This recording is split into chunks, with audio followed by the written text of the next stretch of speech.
ನಮಸ್ಕಾರ ಸ್ನೇಹಿತರೆ, ನಿಮ್ಮ ಹೈಸ್ಕೂಲ್ಗೆ ಸ್ವಾಗತ. ಭಾರತದ ಒಬ್ಬ ಉದ್ಯಮಿ ಕರ್ನಾಟಕದಿಂದ ತನ್ನ ಒಂದು ಕರಿಯರನ್ನು ಪ್ರಾರಂಭ ಮಾಡಿದಂಥವನು, ತುಂಬ ಅಭಿಲಾಷೆಯನ್ನು ಇಟ್ಕೊಂಡು ಮುಂದುವರಿತಿದ್ದಂಥವ್ರು, ಲಕ್ಷಾಂತರ ಕೋಟಿಗಳಷ್ಟು ಟರ್ನ್ ಓವರ್ನ ಮಾಡ್ತಾ ದೊಡ್ಡ ಸಂಸ್ಥೆಯನ್ನು ನಿರ್ಮಾಣ ಮಾಡಿ ಕಂಡಲ್ಲೆಲ್ಲ ತಮ್ಮದೇ ಒಂದು ಅಡ್ವರ್ಟೈಸ್ಮೆಂಟನ್ನು ಕೊಡೋದ್ರ ಮುಖಾಂತರ, ಅಷ್ಟೇ ಅಲ್ಲದೆ ಭಾರತದ ಕ್ರಿಕೆಟ್ ತಂಡಕ್ಕೂ ಕೂಡ ತಮ್ಮ ಒಂದು ಜರ್ಸಿಯ ಮೇಲೆ ಅವರ ಒಂದು ಬ್ರ್ಯಾಂಡ್ ಲೋಗೋವನ್ನು ಒತ್ತಿ ಕಳಿಸಿದಂತಹ ಅಷ್ಟು ದೊಡ್ಡ ಸಂಸ್ಥೆಯ ಸಂಸ್ಥಾಪಕ ಇವತ್ತು ದೂರದ ರಾಷ್ಟ್ರವಾದ ಸಿಂಗಾಪುರಲ್ಲಿ 6 ತಿಂಗಳ ಜೈಲು ವಾಸ ಅನುಭವಿಸುವಂತಹ ಶಿಕ್ಷೆಯನ್ನು ಅವರಿಗೆ ಕೊಡಲಾಗಿದೆ.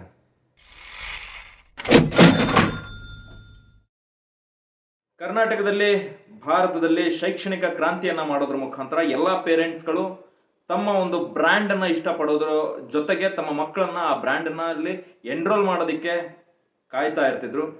ಆ ಒಂದು ಬ್ರ್ಯಾಂಡ್ ಅಂದರೆ ಎಲ್ರಿಗೂ ಕೂಡ ಚಿರಪರಿಚಿತ. ಅದರ ಹೆಸರೇ ಬೈಜೂಸ್.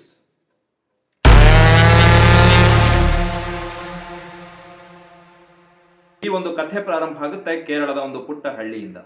ಕೇರಳದ ಒಂದು ಪುಟ್ಟ ಹಳ್ಳಿ, ಅಲ್ಲಿ ಒಂದು ದಂಪತಿ ಇರ್ತಾರೆ. ಅವರಿಬ್ಬರು ಕೂಡ ಶಾಲಾ ಶಿಕ್ಷಕರಾಗಿರ್ತಾರೆ. ಅವರಿಗೆ ಒಬ್ಬ ಮಗ ಇರ್ತಾನೆ, ಅವರೇ ರವೀಂದ್ರನ್. ಈ ಬೈಜೂಸ್ ಅನ್ನುವಂತಹ ಪ್ರಬಲವಾದ ಬ್ರ್ಯಾಂಡ್ ಅನ್ನ ಕಟ್ಟಿದಂತಹ ವ್ಯಕ್ತಿ ಈ ರವೀಂದ್ರನ್. ಬೈಜೂಸ್ ರವೀಂದ್ರನ್ ಅಂತಾನೆ ಪ್ರಖ್ಯಾತರಾಗಿರುವಂಥವ್ರು. ಸೊ ಇವರು ಚಿಕ್ಕ ವಯಸ್ಸಿಂದನೂ ಕೂಡ ಮ್ಯಾಥಮೆಟಿಕ್ಸ್ ಮತ್ತೆ ಫಿಸಿಕ್ಸ್ ಅಲ್ಲಿ ತುಂಬಾ ಒಳ್ಳೆಯ ಸ್ಕೋರ್ ಅನ್ನ ಮಾಡ್ತಾ ಬರ್ತಿರ್ತಾರೆ. ಮತ್ತೆ ಅದರ ಬಗ್ಗೆ ಅವರಿಗೆ ಅತಿ ಹೆಚ್ಚಿನ ಇಂಟ್ರೆಸ್ಟ್ ಮತ್ತೆ ನಾಲೆಡ್ಜ್ ಇರುತ್ತೆ. ಇದನ್ನ ಕಂಡುಕೊಂಡಂತಹ ಅವರ ಸಹಪಾಠಿಗಳು ಚಿಕ್ಕ ವಯಸ್ಸಿಂದನೂ ಕೂಡ ಇವರ ಹತ್ತಿರ ಬಂದು ಮ್ಯಾಥಮೆಟಿಕ್ಸ್ ಮತ್ತೆ ಫಿಸಿಕ್ಸ್ ನ ಬಗ್ಗೆ ಹಲವಷ್ಟು ವಿಚಾರಗಳನ್ನ ಚರ್ಚೆ ಮಾಡ್ತಾ ರಿಸಲ್ಟ್ಗಳಲ್ಲಿ ತಮ್ಮ ಒಂದು ಚಾಪನ್ನು ಮೂಡಿಸ್ತಾ ಇರ್ತಾರೆ. ಸೊ ಇದರ ಮುಖಾಂತರ ರವೀಂದ್ರನ್ ಅವರ ಒಂದು ನಾಲೆಡ್ಜ್ ಕೂಡ ಎಲ್ಲ ಕಡೆ ಗೊತ್ತಾಗ್ತಾ ಹೋಗುತ್ತೆ. ಅದಾಗಿ ಇವರು ಸೀನಿಯರ್ ಕ್ಲಾಸ್ಗಳಿಗೆ ಹೋಗ್ತಿದ್ದಂಗೆ ಜೂನಿಯರ್ಗಳಿಗೆ ಇವರು ಟ್ಯೂಷನ್ ಮಾಡೋದಕ್ಕೆ ಪ್ರಾರಂಭ ಮಾಡ್ತಾರೆ ಚಿಕ್ಕ ವಯಸ್ಸಿಂದ. ಸೊ ಇವರ ಫ್ಯಾಮಿಲಿ ಬ್ಯಾಕ್ಗ್ರೌಂಡ್ ಕೂಡ ಶಿಕ್ಷಕರೇ ಆಗಿದ್ರಿಂದ ರವೀಂದ್ರನ್ ಕೂಡ ಟ್ಯೂಷನ್ ಕ್ಲಾಸ್ಗಳನ್ನ ಮಾಡ್ತಾ ಇರ್ತಾರೆ. ಅದಾದ್ಮೇಲೆ ಇವರ ಇಂಜಿನಿಯರಿಂಗ್ ಮುಗಿಯುತ್ತೆ. ಒಂದು IT ಕಂಪ್ನಿಯಲ್ಲಿ ಇವರು ಒಂದು ಕೆಲಸಕ್ಕೆ ಅಂತ ಜಾಯ್ನ್ ಆಗ್ತಾರೆ. IT ಕಂಪ್ನಿಯಲ್ಲಿ ಕೆಲಸ ಮಾಡ್ತಿದ್ದಂತಹ ರವೀಂದ್ರನ್ಗೆ ಈ ಒಂದು ಟ್ಯೂಷನ್ ಕ್ಲಾಸ್ ನಡೆಸುವಂತಹ ಪ್ರಪೋಸಲ್ಗಳು ಅಗೇನ್ ಅಂಡ್ ಅಗೇನ್ ಬರ್ತಾನೆ ಇರುತ್ತೆ. ಸೊ ಅದಾದ್ಮೇಲೆ ಯಾಕೆ ನನ್ನ ಜ್ಞಾನವನ್ನು ನಾನು ಈ ಒಂದು ಟ್ಯುಟೋರಿಯಲ್ ಮಾಡೋದ್ರ ಮುಖಾಂತರ ಮುಂದುವರಿಸಬಾರ್ದು, ಅದ್ರ ಜೊತೆಗೆ ಅರ್ನಿಂಗ್ ಅನ್ನ ಯಾಕೆ ಪ್ರಾರಂಭ ಮಾಡಬಾರ್ದು, ನಂದೇ ಒಂದು ಓನ್ ಸಂಸ್ಥೆಯನ್ನ ಮಾಡಿಕೊಂಡು ನಾನು ಯಾಕೆ ಈ ಒಂದು ಎಜುಕೇಶನ್ ಇನ್ಸ್ಟಿಟ್ಯೂಟ್ಗಳನ್ನ ಮಾಡ್ಕೊಂಡು ಮುಂದುವರಿಬಾರ್ದು ಅನ್ನುವಂತಹ ಒಂದು ಆಲೋಚನೆ ಅವ್ರಿಗೆ ಬರುತ್ತೆ. ಅದಾದ್ಮೇಲೆ ಅವರು IT ಕೆಲಸವನ್ನ ಬಿಡ್ತಾರೆ. ಒಂದು ಟ್ಯುಟೋರಿಯಲ್ ಅನ್ನ ಪ್ರಾರಂಭ ಮಾಡ್ತಾರೆ 2011ರಲ್ಲಿ. ತಮ್ಮ ಟ್ಯುಟೋರಿಯಲ್ ನಡೆಸ್ತಿದ್ದಂತಹ ಆ ಸಂದರ್ಭದಲ್ಲಿ ಹಲವಾರು ಟ್ಯುಟೋರಿಯಲ್ಗಳು ಅಕ್ಕಪಕ್ಕನೆ ಆಗೋದಿಕ್ಕೆ ಪ್ರಾರಂಭ ಆಗ್ತವೆ. ಅವಾಗ ಬರ್ತಾ ಒಂದು ಸ್ವಲ್ಪ ಬಿಸ್ನೆಸ್ ಡೌನ್ ಆಗುತ್ತೆ ಅಂತ ಅನ್ಸೋದಿಕ್ ಪ್ರಾರಂಭ ಆಗುತ್ತೆ ಇವ್ರಿಗೆ. ಆವಾಗ ಯೋಚನೆ ಮಾಡೋದು, ನಾನು ಇದನ್ನ ನೆಕ್ಸ್ಟ್ ಲೆವೆಲ್ಗೆ ತಗೊಂಡು ಹೋಗಬೇಕು ಅಂತ. ಅಂದ್ರೆ ಅವಾಗ ತಾನೇ ಮೊಬೈಲು ಮತ್ತೆ ಇಂಟರ್ನೆಟ್ ಅನ್ನೋದು ಸಹಜಗತಿಯಲ್ಲಿ ಮಾರ್ಕೆಟ್ಗೆ ಬರ್ತಾ ಇತ್ತು. ಸೊ ಇದನ್ನ ಉಪಯೋಗಿಸ್ಕೊಂಡು ನಾನು ಏನಾದ್ರೂ ಮಾಡಬಹುದಾ ಅನ್ಕೊಂಡಂತಹ ರವೀಂದ್ರನ್ ಆನ್ಲೈನ್ ಕ್ಲಾಸ್ಗಳನ್ನ ಮಾಡೋಣ ಅಂತ ತೀರ್ಮಾನ ಮಾಡ್ತಾರೆ. ಸೊ ಅದೇ ರೀತಿಯಲ್ಲಿ ಅವರೊಂದು ಆನ್ಲೈನ್ ಕ್ಲಾಸ್ಗಳನ್ನು ಕೂಡ ಪ್ರಾರಂಭ ಮಾಡ್ತಾರೆ. ಅದೇ ರೀತಿಯಲ್ಲಿ ಅದು ಕೂಡ ಚೆನ್ನಾಗಿ ನಡೀತಾ ಹೋಗುತ್ತೆ. ಅದಾದ್ಮೇಲೆ ಇವರು think and learn private limited ಅನ್ನುವಂತಹ ಒಂದು ಸಂಸ್ಥೆಯನ್ನ ನೋಂದಣಿ ಮಾಡ್ಕೊತಾರೆ. ಅದರ ಅಂಡರ್ ಅಲ್ಲಿ ಬೈಜೂಸ್ ಅನ್ನುವಂತಹ ಒಂದು ಬ್ರ್ಯಾಂಡ್ ಅನ್ನ ನಿರ್ಮಾಣ ಮಾಡಿ, ಇನ್ನ ಮುಂದಿನ ದಿನಗಳಲ್ಲಿ ಎಲ್ಲನೂ ಕೂಡ ಆನ್ಲೈನ್ ಆಗ್ತಾ ಹೋಗುತ್ತೆ. ಇನ್ಯಾವತ್ತು ಮತ್ತೆ ಯಾರು ಕೂಡ ಈಗ ಸ್ಕೂಲ್ಗೆ ಕಾಲೇಜ್ಗೆ ಫಿಸಿಕಲ್ ಆಗಿ ಬಂದು ಅಟೆಂಡ್ ಆಗುವಂತಹವರ ಸಂಖ್ಯೆ ಕಡಿಮೆ ಆಗುತ್ತೆ. ಸೊ ಆ ರೀತಿಯಲ್ಲಿ ನಾನು ಇನ್ಮೇಲೆ ಆನ್ಲೈನ್ ಅನ್ನೇ ಪ್ರಮೋಟ್ ಮಾಡ್ತಾ ಆನ್ಲೈನ್ ಕ್ಲಾಸ್ಗಳಲ್ಲೇ ಬಿಸಿ ಮಾಡೋಣ, ಅದಕ್ಕೆ ಅಂತಾನೆ ಸ್ವಲ್ಪ ಸ್ಟಾಫ್ನ ಹೈರ್ ಮಾಡೋಣ, ಅದಕ್ಕೆ ಒಂದು ಸಂಸ್ಥೆಯನ್ನ ಕಟ್ಟೋಣ ಅಂತ ಅನ್ಕೋತಾರೆ. ಅದಾದ್ಮೇಲೆ ಇದೇ ರೀತಿಯ ಆನ್ಲೈನ್ ಕ್ಲಾಸ್ಗಳಿಗೆ ಅವರು ಬೇಕಾದಂತಹ ಅಡ್ವರ್ಟೈಸ್ಮೆಂಟ್ಗಳನ್ನ ಮಾಡ್ತಾ ಇರ್ತಾರೆ. ಎನ್ರೋಲಿಂಗ್ ಕೂಡ ತುಂಬಾ ಚೆನ್ನಾಗಿ ಆಗ್ತಾ ಹೋಗುತ್ತೆ. ಯಾರ ಮಕ್ಕಳು ಬೈಜೂಸ್ ಅಲ್ಲಿ ಅಡ್ಮಿಷನ್ ಆಗಲ್ವೋ ಅವರ ಕರಿಯರ್ ನಾಶನೇ ಹೊಂದಿಬಿಡುತ್ತೆ ಅನ್ನೋ ರೀತಿಯಲ್ಲಿ ಇವರು ತಮ್ಮ ಒಂದು ಮಾರ್ಕೆಟಿಂಗ್ ಅನ್ನ ಪ್ರಾರಂಭ ಮಾಡ್ತಾರೆ. ಅದೇ ರೀತಿಯಲ್ಲಿ ಪೇರೆಂಟ್ಸ್ಗಳು ಕೂಡ ಬೈಜೂಸ್ಗೆ ತಮ್ಮ ಮಕ್ಕಳನ್ನ ಸೇರಿಸೋದಿಕ್ಕೆ ಪ್ರಾರಂಭ ಮಾಡ್ತಾರೆ. ಅದಾದ್ಮೇಲೆ ಕೋವಿಡ್ ಬರುತ್ತೆ. ಕೋವಿಡ್ ಬಂದಾಗ ನಮಗೆಲ್ಲ ಗೊತ್ತೇ ಇದೆ, ಫಿಸಿಕಲಿ ನಾವು ಯಾರನ್ನು ಕೂಡ ಡೈರೆಕ್ಟ್ ಆಗಿ ಮೀಟ್ ಆಗೋಷ್ಟಿರಲ್ಲ. ನಮ್ಮ ಕ್ಲಾಸಸ್ಸು, ನಮ್ಮ ಸ್ಕೂಲು, ಕಾಲೇಜ್ಗಳು ಎಲ್ಲ ಕೂಡ ಆನ್ಲೈನ್ ಮಾಡಬೇಕು ಅಂತ ಗೌರ್ಮೆಂಟೇ ಅನೌನ್ಸ್ ಮಾಡುತ್ತೆ. ಜೊತೆಗೆ ಜನರು ಕೂಡ ಅದನ್ನ ಒಪ್ಕೋತಾರೆ. ಆ ಒಂದು ದಿಸೆಯಲ್ಲಿ ಬೈಜೂಸ್ ಅನ್ನೋದು ತುಂಬಾ ದೊಡ್ಡ ಬ್ರ್ಯಾಂಡ್ ಆಗಿ ಬೆಳೆಯೋದಕ್ಕೆ ಪ್ರಾರಂಭ ಆಗುತ್ತೆ.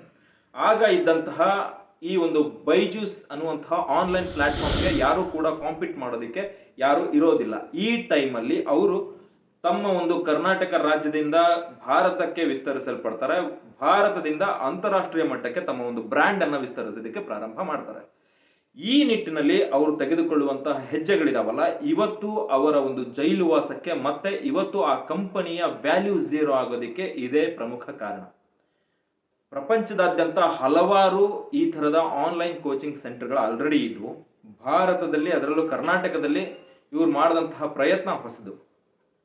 ಸೊ ಇವರ ಒಂದು ಪ್ರಯತ್ನಕ್ಕೆ ಕರ್ನಾಟಕದಲ್ಲಿ, ಭಾರತದಲ್ಲಿ ತುಂಬಾ ಹೆಗ್ಗಳಿಕೆಯನ್ನು ಸಿಕ್ತು. ಆದರೆ ಇವ್ರು ಯಾವಾಗ ಅಂತಾರಾಷ್ಟ್ರೀಯ ಮಟ್ಟಕ್ಕೆ ಹೋಗ್ತಾರೋ ಅಲ್ಲಿ ಆಲ್ರೆಡಿ ಹಲವಾರು ಪ್ಲಾಟ್ಫಾರ್ಮ್ಗಳು ಇವರಿಗೆ ಟಕ್ಕರ್ ಕೊಡೋದಿಕ್ಕೆ ಅಂತ ರೆಡಿ ಆಗಿದ್ವು. ಆಲ್ರೆಡಿ ಅದು ರನ್ನಿಂಗ್ ಸಕ್ಸಸ್ಫುಲಿ ನಡೀತಾ ಇದ್ವು. ಅಂತಹ ಬ್ರ್ಯಾಂಡ್ಗಳನ್ನ ಇವರು ಕೊಂಡ್ಕೊಳ್ಳೋದಿಕ್ಕೆ ಪ್ರಾರಂಭ ಮಾಡ್ತಾರೆ. ಅಂದ್ರೆ ಇವ್ರಿಗೆ ಕರ್ನಾಟಕದ ಒಂದು ರೀತಿ ನೀತಿ, ಇಲ್ಲಿಯ ಜನಗಳ ಬಗ್ಗೆ ಸ್ಪಷ್ಟತೆ ಇತ್ತು. ಭಾರತದ ಜನರದು ಕೂಡ ಇವರು ಸ್ವಲ್ಪ ಅಧ್ಯಯನವನ್ನು ಮಾಡಿ ಅದನ್ನು ಕೂಡ ಒಂದು ಸ್ಪಷ್ಟ ಮಾರ್ಗದರ್ಶನದಲ್ಲಿ ಪ್ರಾರಂಭ ಮಾಡಿದ್ರು. ಆದರೆ ಅಂತಾರಾಷ್ಟ್ರೀಯ ಮಟ್ಟದಲ್ಲಿ ಈ ಒಂದು ವೇದಿಕೆಗಳನ್ನ ಹೇಗೆ ಉಪಯೋಗಿಸ್ಕೊಳ್ಳೋದು, ಅಲ್ಲಿನ ಎಜುಕೇಶನ್ ಸ್ಟ್ರಕ್ಚರ್ ಏನೋ, ಅದಕ್ಕೆ ನಾನು ಎಷ್ಟು ರೆಡಿಯಾಗಿದ್ದೀನಿ ಅನ್ನೋದರ ಬಗ್ಗೆ ಹೆಚ್ಚಿನ ಮಾಹಿತಿ ಇತ್ತೋ ಇಲ್ವೋ ಗೊತ್ತಿಲ್ಲ. ಇವರು ಅಲ್ಲಿಗೆ ಕಾಲಿಟ್ಟ ತಕ್ಷಣ ಅಲ್ಲಿದ್ದಂತಹ ಪೀಕ್ ಬ್ರ್ಯಾಂಡ್ಗಳನ್ನ ಖರೀದಿ ಮಾಡೋದಕ್ಕೆ ಪ್ರಾರಂಭ ಮಾಡ್ತಾರೆ. ಅದು ಯಾವಾಗ ಅಂದ್ರೆ ಇವ್ರಿಗೆ ಇನ್ನೂ ಅಡ್ಮಿಷನ್ಗಳು, ಎನ್ರೋಲ್ಮೆಂಟ್ಗಳು ಸ್ಟಾರ್ಟ್ ಆಗೋದಕ್ಕಿಂತ ಮುಂಚೆನೆ. ಸೊ ಅಲ್ಲಿ ಮಾರ್ಕೆಟ್ ಹೇಗಿದೆ, ಬಿಸ್ನೆಸ್ ಹೇಗಿದೆ, ಅಲ್ಲಿಯ ಸ್ಟೂಡೆಂಟ್ಸ್ ಯಾವ ರೀತಿ ಕೋಆಪರೇಟ್ ಮಾಡ್ತಾರೆ, ಪೇರೆಂಟ್ಸ್ ಯಾವ ರೀತಿ ಕೋಆಪರೇಟ್ ಮಾಡ್ತಾರೆ ಅಂತ ಏನೂ ಗೊತ್ತಿಲ್ಲದೆ ಇರುವಂಥ ಟೈಮಲ್ಲಿ ಅಲ್ಲಿಯ ಸಣ್ಣ ಪುಟ್ಟ ಬ್ರ್ಯಾಂಡ್ಗಳನ್ನ, ಆನ್ಲೈನ್ ಎಜುಕೇಶನ್ ಬ್ರ್ಯಾಂಡ್ಗಳನ್ನ ಕೊಂಡ್ಕೊಳ್ಳೋದಿಕ್ಕೆ ಹಲವಾರು ಕೋಟಿಗಳಷ್ಟು ದುಡ್ಡನ್ನ ಇವರು ಅಲ್ಲಿ ಸುರಿತಾರೆ.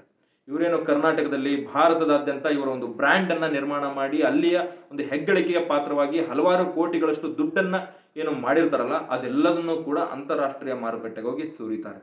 ಅಲ್ಲಿಯ ಬ್ರ್ಯಾಂಡ್ಗಳನ್ನ ಖರೀದಿ ಮಾಡ್ತಾರೆ. ಅದಾದ ಮೇಲೆ ಇವರಿಗೆ ಅಲ್ಲಿಯ ಒಂದು ಕ್ಲಾಸ್ ರೂಮ್ಗಳನ್ನ, ಅಲ್ಲಿಯ ಒಂದು ಆನ್ಲೈನ್ ತರಬೇತಿಗಳನ್ನ ನಿರ್ಮಾಣ ಮಾಡೋದಕ್ಕೆ ಇನ್ನೂ ದುಡ್ಡು ಶಾರ್ಟೇಜ್ ಆದಾಗ ಬೇರೆ ಬೇರೆ ರಾಷ್ಟ್ರಗಳಿಂದ ಇವರ ಒಂದು ಅಸೆಟ್ಗಳನ್ನ ಇಡೋದ್ರ ಮುಖಾಂತರ ಇವರು ಅಲ್ಲಿಂದ ಸಾಲವನ್ನ ಪಡಿತಾ ಹೋಗ್ತಾರೆ. ಅದಾದ್ಮೇಲೆ ಇವರು ಬೈಜೂಸ್ ಅಲ್ಲಿ ಮಾಡಿದಂತಹ ಲಾಭ ದಿನದಿಂದ ದಿನಕ್ಕೆ ಕಡಿಮೆ ಆಗ್ತಾ ಬರುತ್ತೆ. ಕಾರಣ ಇವರು ಯಾವಾಗ ಅಂತಾರಾಷ್ಟ್ರೀಯ ಮಟ್ಟದಲ್ಲಿ ತಮ್ಮ ಒಂದು ಫೋಕಸ್ ಅನ್ನ ಹೆಚ್ಚು ಮಾಡಿದ್ರು, ಕರ್ನಾಟಕದಲ್ಲಿ, ಭಾರತದಲ್ಲಿ ಇವರ ಒಂದು ಫೋಕಸ್ ಕಡಿಮೆ ಆಗುತ್ತೆ. ಇಲ್ಲಿಯೇ ಒಂದು ಮಾರ್ಕೆಟಿಂಗ್ ಏಜೆನ್ಸಿಗಳನ್ನ ಅವರು ಹೈರ್ ಮಾಡ್ತಾರೆ. ಅವ್ರಿಗೊಂದು ಟಾರ್ಗೆಟ್ಗಳಂತ ಕೊಡ್ತಾರೆ. ನೀವು ಇಷ್ಟು ಜನ ಮಕ್ಕಳನ್ನ ಕರೆ ತರಲೇಬೇಕು, ಇಷ್ಟು ಜನನ್ನ ನೀವು ಅಡ್ಮಿಷನ್ ಮಾಡಿಸ್ಲೇಬೇಕು, ಅವಾಗ್ಲೇ ನಿಮಗೆ ಇಂತಿಷ್ಟು ಸ್ಯಾಲ್ರಿ ಅಂತ ಬರೋದು ಅನ್ನುವಂತಹ ಪ್ರೆಷರ್ ಅನ್ನ ಹಾಕೋದಿಕ್ಕೆ ಪ್ರಾರಂಭ ಮಾಡ್ತಾರೆ. ಆ ಒಂದು ಪ್ರೆಷರ್ಗೆ ಬಿದ್ದಂತಹ ಇಲ್ಲಿನ ಮಾರ್ಕೆಟಿಂಗ್ ಏಜೆನ್ಸಿಗಳು ಪೇರೆಂಟ್ಸ್ಗಳಿಗೆ, ಮಕ್ಕಳುಗಳಿಗೆ ಇಲ್ಲ ಸಲ್ಲದನ್ನ ಹೇಳಿ ಭಯ ಹುಟ್ಟಿಸಿ, ನೀವೇನಾದ್ರೂ ಈಗ ಈ ಒಂದು ಕೋಡಿಂಗ್ ಅನ್ನ ಕಲೀಲಿಲ್ಲ ಅಂದ್ರೆ, ಈ ಒಂದು ಮ್ಯಾಥಮೆಟಿಕ್ಸ್ ಅನ್ನ ನೆಕ್ಸ್ಟ್ ಲೆವೆಲ್ ಅಲ್ಲಿ ಕಲೀಲಿಲ್ಲ ಅಂದ್ರೆ, ಫಿಸಿಕ್ಸ್ ನ ಮುಂದಿನ ಭಾಗವನ್ನ ಕಲೀಲಿಲ್ಲ ಅಂದ್ರೆ, ಈ ರೀತಿಯ ಹಲವಾರು ಶೈಕ್ಷಣಿಕ ಭಯವನ್ನ ಹುಟ್ಟಿಸೋದ್ರ ಮುಖಾಂತರ ಮುಂದೆ ನಿಮ್ಮ ಮಕ್ಕಳ ಕರಿಯರ್ ಅನ್ನ ಹಾಳು ಮಾಡ್ತೀರಾ ಅನ್ನೋ ರೀತಿಯಲ್ಲಿ ಅವ್ರಿಗೆ ಹೇಳ್ತಾ ಎನ್ರೋಲ್ಮೆಂಟ್ಗಳನ್ನ ಪ್ರಾರಂಭ ಮಾಡ್ತಾರೆ.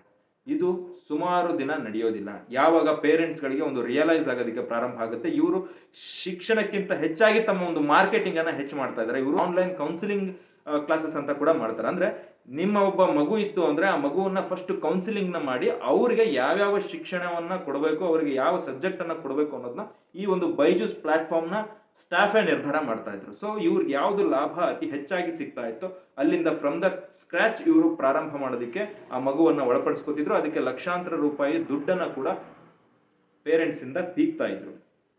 ಸೊ ಯಾವಾಗ ಇವರು ಅಂತಾರಾಷ್ಟ್ರೀಯ ಮಟ್ಟಕ್ಕೆ ಹೋಗಿ, ಈ ಒಂದು ಫೌಂಡರ್ಸ್ ಅಂತಾರಾಷ್ಟ್ರೀಯ ಮಟ್ಟಕ್ಕೆ ಹೋಗಿ ಅಲ್ಲಿಯ ಒಂದು ಫೋಕಸ್ಗೋಸ್ಕರ ಇಲ್ಲಿಯ ಫೋಕಸ್ ಅನ್ನ ಕಡಿಮೆ ಮಾಡಿ ಇಲ್ಲಿಯ ಒಂದು ಮಾರ್ಕೆಟ್ ಏಜೆನ್ಸಿಗಳಿಗೆ ಆ ಒಂದು ಬೈಜೂಸ್ನ ಎನ್ರೋಲ್ಮೆಂಟ್ ಅನ್ನ ಹ್ಯಾಂಡ್ ಓವರ್ ಮಾಡ್ತಾರೋ, ಅಲ್ಲಿಂದ ಇವರ ಒಂದು ಪತನ ಪ್ರಾರಂಭ ಆಗುತ್ತೆ. ಈ ಒಂದು ಬೈಜೂಸ್ ರವೀಂದ್ರನ್ ಮತ್ತೆ ಇವರ ವೈಫ್ ಸೇರಿ ಪ್ರಾರಂಭ ಮಾಡಿದಂತಹ ಈ ಒಂದು ಬೈಜೂಸ್ ಅನ್ನುವಂತಹ ಬ್ರ್ಯಾಂಡ್ ಅಲ್ಲಿವರೆಗೂ ಇದ್ದಂತಹ ತನ್ನ ಒಂದು ಕಳೆಯನ್ನ ಕಳ್ಕೋತಾ ಬರುತ್ತೆ. ಅದಾದ್ಮೇಲೆ ಇವರಿಗೆ ಯಾವಾಗ ಇಲ್ಲಿ ಎನ್ರೋಲ್ಮೆಂಟ್ಗಳು, ಇಲ್ಲಿಯ ಪೇರೆಂಟ್ಸ್ಗಳೆಲ್ಲ ಅಪೋಸ್ ಆಗಿ ನಿಲ್ಲೋದಕ್ಕೆ ಪ್ರಾರಂಭ ಆಗ್ತಾರೋ, ಇಲ್ಲಿ ಯಾವಾಗ ಎನ್ರೋಲ್ಮೆಂಟ್ಗಳು ಕಡಿಮೆ ಆಗ್ತಾ ಹೋಗುತ್ತೋ, ಬಿಸ್ನೆಸ್ ಟರ್ನ್ ಓವರ್ ಕಡಿಮೆ ಆಗ್ತಾ ಹೋಗುತ್ತೋ, ಬೇರೆ ರಾಷ್ಟ್ರಗಳಲ್ಲಿ ಮಾಡಿದಂತಹ ಸಾಲವನ್ನ ತೀರ್ಸೋದಕ್ಕೂ ಕೂಡ ಇವರಿಂದ ಸಾಧ್ಯ ಆಗೋದಿಲ್ಲ.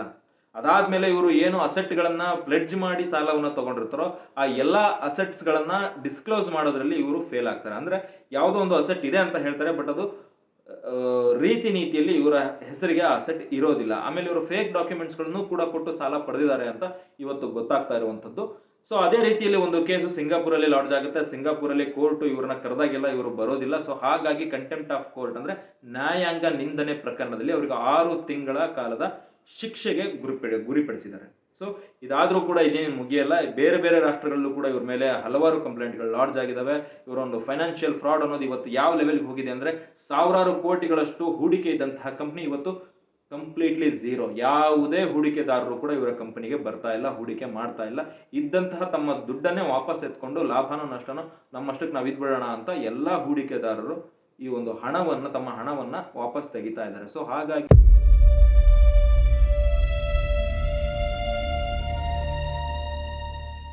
ಬೈಜೂಸ್ ಅನ್ನೋದು ರನ್ ಆಗೋದಿಕ್ಕೆ ಸಾಧ್ಯನೇ ಇಲ್ಲ ಅನ್ನುವಂತಹ ಒಂದು ಸ್ಥಿತಿಗೆ ಬಂದು ತಲುಪಿದೆ. ಸೊ ಒಬ್ಬ ವ್ಯಕ್ತಿ ತುಂಬ ಇಂಟೆಲಿಜೆಂಟ್ ಆಗಿರ್ಬೋದು, ಯಾವುದೋ ಒಂದು ಸಬ್ಜೆಕ್ಟ್ಗಳಲ್ಲಿ ತಾನು ತುಂಬ ಪರಿಣಿತಿಯನ್ನು ಹೊಂದಿರ್ಬೋದು, ಆದರೆ ಮಾರ್ಕೆಟ್ ಅನ್ನೋದು, ಬಿಸ್ನೆಸ್ ಅನ್ನೋದು not for every one, not for every day. ಅದು ಯಾವಾಗ ಲಾಭ ಕೊಡುತ್ತೆ, ಯಾವಾಗ ನಷ್ಟ ಕೊಡುತ್ತೆ ಅನ್ನೋದನ್ನು ಹೇಳೋದಕ್ಕಾಗಲ್ಲ. ಹಾಗಾಗಿ we should focus towards our business.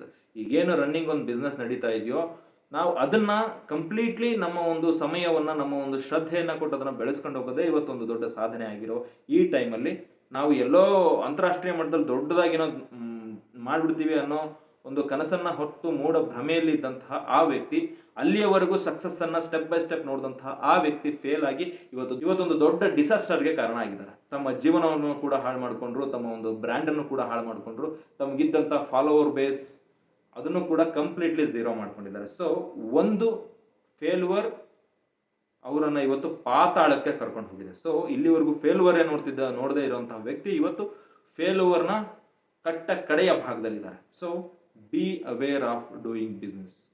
Thank you.